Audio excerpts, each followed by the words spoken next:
Hey everybody, Sir Walrus again, and I got a new video for you today. It's Destiny Beta, and I'm going to be going over, is it worth it or not?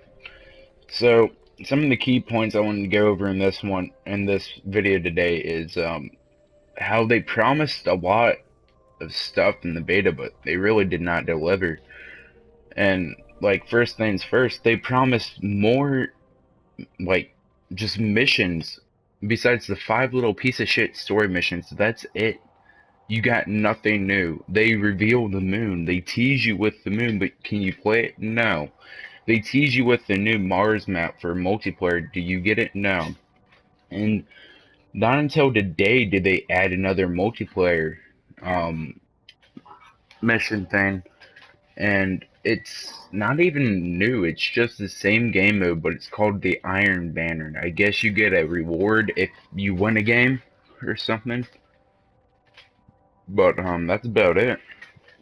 And a couple of things that they did wrong, in my opinion, is that they didn't transfer over alpha game or alpha oh, data from the alpha to the beta. Like I had my all 3 characters level 8 on my alpha, right? And the beta, same level cap, 8 levels, which is complete bullshit because they should have raised to about 15 so we could have explored the game a little bit more. And I have gotten all 3 characters back to level 8 again, so that wasn't too much trouble. I only had to play about 12 hours, but regardless, a lot of people are really pissed off about that right now.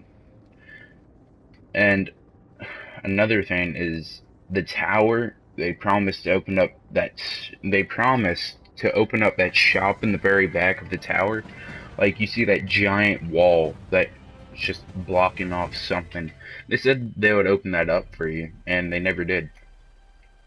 Um, and I'm almost 100% positive they're contemplating not transferring over beta gameplay to the actual game. So the question is, what's the point in playing it if none of your shit transfers over? I mean, there's a point to playing it. If you want to play Destiny, go ahead, but for the people who've already played the alpha, already played the beta, high hell, and it's the exact same thing. The only difference is that you got Venus on your multiplayer maps, and that's what's going on right now. I'm playing on Venus, and I guess it's called Control, or this is the Iron Curtain. But anyway, gameplays feel the gameplay feels very similar. Really, no changes, and yeah, I mean, I do have to say they did balance some of the guns, because I remember the hand cannon used to be pretty overpowered in multiplayer. Now it's a piece of shit. It's just like a pistol.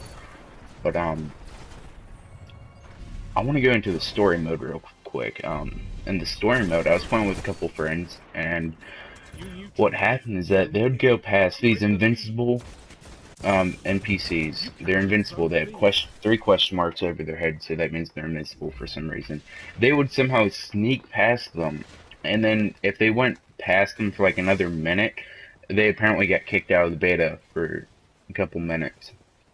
And I don't know what's up with that, but apparently that's how Bungie wants to run their game, kicking people out for trying to explore the goddamn game. And then these invincible NPCs, I thought they're just glitches or laziness in the alpha, but they carried over, and I'm worried that they might be in the full game, because if they are, then that's just going to be a really shitty job on Bungie's part, because the game mode is called, the game thing is called exploration. It's free roam world, but yet you're still guided to just go around the lands of old Russia, the same boring, desolate, beat up, Chernobyl-looking land of old Russia. And it gets very repetitive. The game's incredibly repetitive right now. If you guys are having that same problem, I recommend going on to Crucible. It's not really that repetitive because you actually have some change. Some people play differently, and I guess that's why Crucible is the best part of the game right now. But off of that topic, I'm going to tell you what they did good real quick. Alright, what they did good, I mean, the game itself is brilliant in every manner, shape, and form. I mean, God, even though I kind of hate what they've done with it so far, or a lot of it, but you just keep on playing it because it's so much fucking fun. I mean, Crucible, it's just so competitive. If you guys are Call of Duty players, it's a nice break from Call of Duty. A very nice break. It has a very Halo feel to it, so it reminds me of the old GB days, or the old MLG game battle days, back in Halo 3.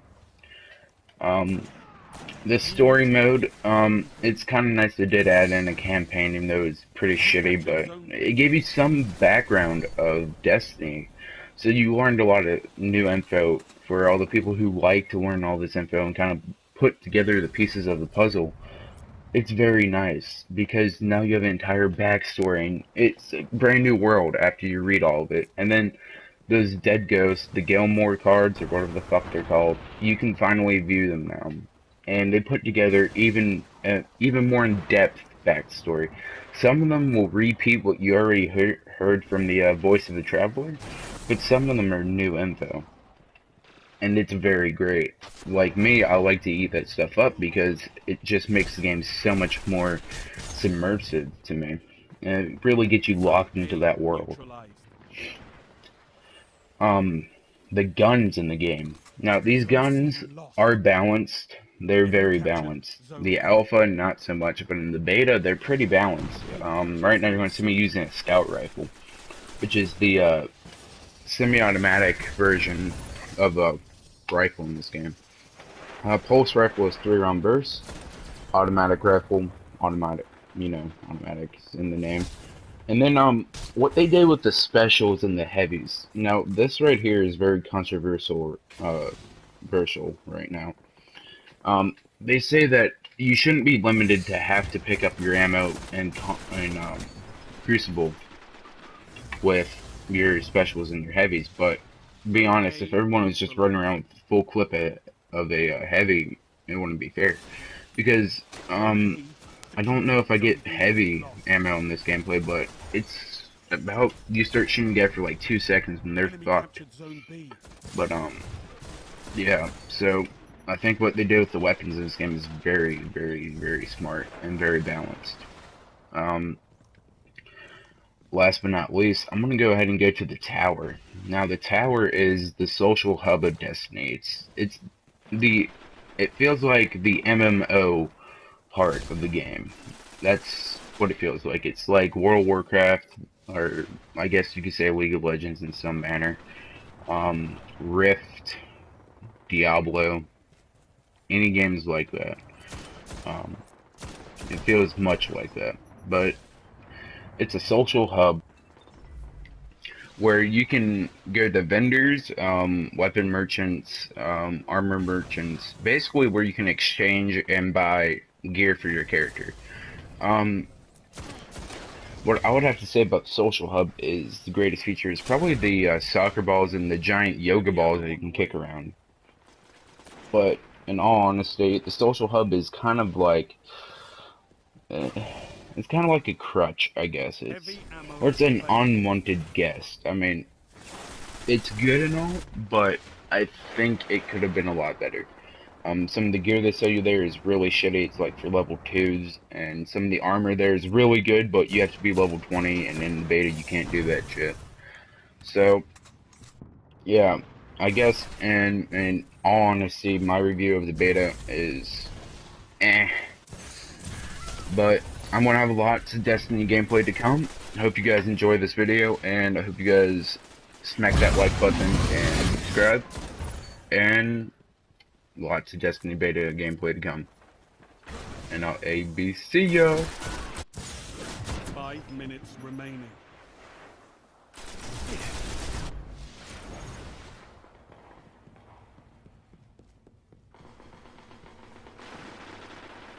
Your light is stronger than this, Guardian.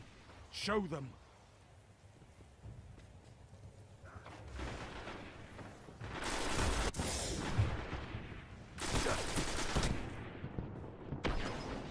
Stand tall, Guardian.